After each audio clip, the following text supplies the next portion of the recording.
नमस्कार दोस्तों, research and technical consult में आपका स्वागत है। तो आज हम प्रेशर निकालने के लिए देखेंगे कि फोर्स कैलकुलेशन कैसा किया जाता है न्यूमेटिक सिलेंडर का। कि समझो हमें 1 किलो न्यूटन इतना फोर्स है, ये उठाना है, तो उसके लिए सिलेंडर कौन सा लगेगा। तो हमें पहले सिलेंडर के बारे में देखेंगे, उसके स्पेसिफिकेशन के बारे में देखेंगे और उसके स्पेसिफिकेशन के हिसाब से उसका जो फोर्स रहेगा, कितना फोर्स वो जनरेट करेगा, ये निकालेंगे। अगर ये मालूम हो गया हमें, तो हम लोड के हिसाब से सिलेंडर देख सकते हैं कौन सा लगेगा।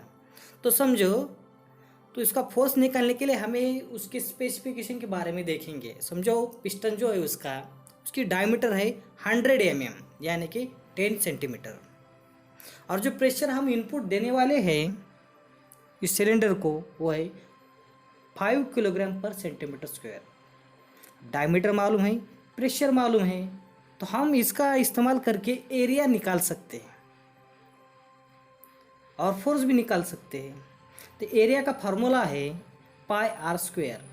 पाई की वैल्यू तो 3.14 है और इधर रेडियस है 5, तो एरिया हो जाएगा 3.14 इंटू 5 स्क्वायर। तो टोटल एरिया हो जाएगा 78.5 सेंटीमीटर स्क्वायर। अभी एरिया निकल गया, तो फोर्स कैलकुलेट करने के लिए हमें फार्मूला मालूम है, force is equal to pressure into area. अब प्रेशर कितना है, तो 5 किलोग्राम पर सेंटीमीटर स्क्वायर है और area 78.5 centimetre square. Then force is equal to 5 into 78.5 is equal to 392.5 kilogram.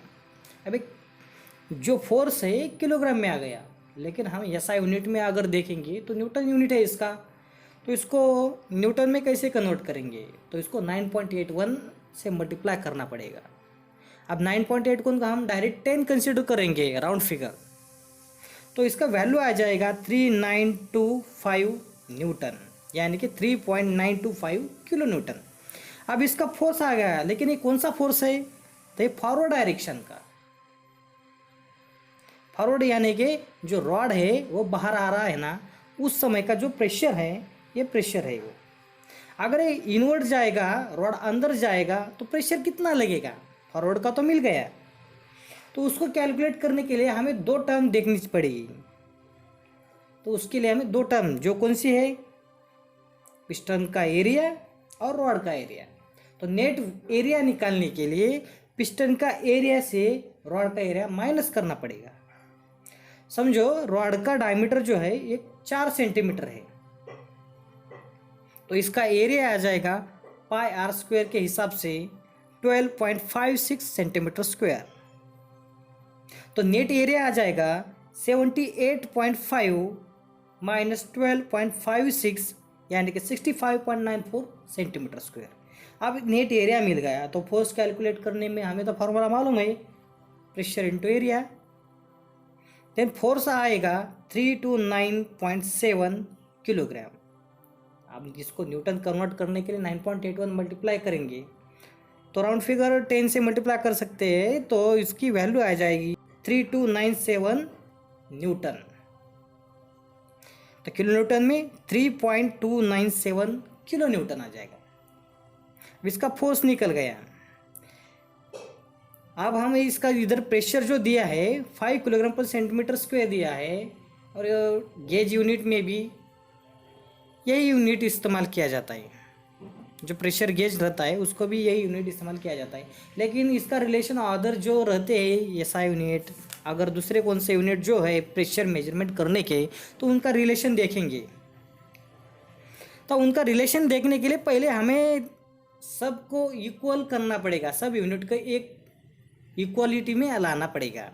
जैसे कि एक atmosphere is equal to 10332.27 mm of H2O is equal to 760 torrs is equal to 1.01325 bar is equal to 101,325 pascal is equal to 760 mm of Hg and is equal to 14.696 PSI। वे relation हो गए एक दूसरे के ऊपर depend जो है, उनका रिलेशन इक्वालिटी होगा इसका। लेकिन आल्सो हमें मालूम है एक bar is equal to 10⁵ pascal. तो हमें समझना चाहिए कि बार का रिलेशन सेंटीमीटर, जो किलोग्राम पर सेंटीमीटर स्क्वायर है, उसका रिलेशन क्या है। तो हमें पहले इसके बारे में देखने के लिए पहले हमें देखना पड़ेगा ये जो है किलोग्राम पर सेंटीमीटर स्क्वायर है, ये ऐसा यूनिट नहीं है। पास्कल जो है ये ऐसा यूनिट है। प्रेशर गेज का unit kilogram per centimetre square होता है। तो हम क्या करेंगे, किलोग्राम पर सेंटीमीटर स्क्वायर को पास्कल और बार से कंपेयर करके देखेंगे उसमें क्या रिलेशन आ जाएगा। तो हम इसके लिए हम क्या करेंगे, किलोग्राम पर सेंटीमीटर स्क्वायर है equal two kilogram per centimetre square करेंगे, दोनों साइड बराबर है। तो हमें फोर्स के बारे में मालूम है, force is equal to m into G, G यानी कि acceleration due to gravity 9.81। Mass का यूनिट किलोग्राम इंटू 9.81 हो जाएगा, इसका वैल्यू हो जाएगा 1 न्यूटन। तो 9.81 को राउंड फिगर हम 10 कंसीडर करेंगे, यानी कि किलोग्राम इंटू 10। तो क्या करेंगे, इस इक्वेशन को 10 से मल्टीप्लाई करेंगे तो क्या आ जाएगा, 10 kilogram per centimetre square is equal to 10 kilogram per centimetre square. तो 10 किलोग्राम है, इसको हम न्यूटन लिख सकते हैं। तो क्या आ जाएगा, 10 kilogram per centimetre square is equal to newton per centimetre square. अब सेंटीमीटर का रिलेशन मीटर से मालूम है, 1 centimetre is equal to 10⁻⁻² metre. अब सेंटीमीटर की जगह ये वैल्यू डालेंगे तो क्या आ जाएगा, 10 kilogram per centimetre square is equal to newton per 10⁻⁻² metre whole square. आप इसको सॉल्व करेंगे और इसको सॉल्व करने के बाद क्या आ जाएगा, इज इक्वल टू न्यूटन पर 10⁻⁻4 मीटर स्क्वायर।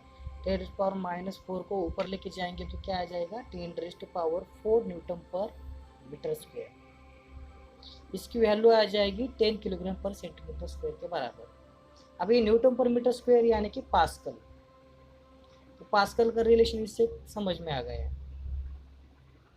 तो हमें बार का रिलेशन निकालना है। तो एक bar is equal to 10⁵ pascal. अब ये रिलेशन तो हमें मालूम है, तो क्या करेंगे, इस इक्वेशन जो है 10 kilogram per centimetre square is equal to 10⁻4 pascal, इसको 10 से मल्टीप्लाई करेंगे इक्वेशन। तो क्या आ जाएगा, 10 into 10 kilogram per centimetre square is equal to 10 into 10⁻4 pascal. तो इसको सॉल्व करने के बाद क्या आ जाएगा, is equal to 10⁵ pascal, 10⁵ pascal यानी कि 1 बार। तो रिलेशन क्या आ जाएगा, 1 bar is equal to 100 kilogram per centimetre square. अभी बार और किलोग्राम पर सेंटीमीटर स्क्वायर का रिलेशन हमें समझ में आ गया। इस प्रकार हम सिलेंडर का फोर्स कैलकुलेट कर सकते हैं, प्रेशर का रिलेशन और अदर जो यूनिट है जो दूसरे कौन से जो अभी हमने देखे वो यूनिट का रिलेशन हम देख सकते हैं। ठीक इसी प्रकार हम हमारे अकॉर्डिंग जो ज़रूरत है उसके हिसाब से हम ये सब निकाल सकते हैं।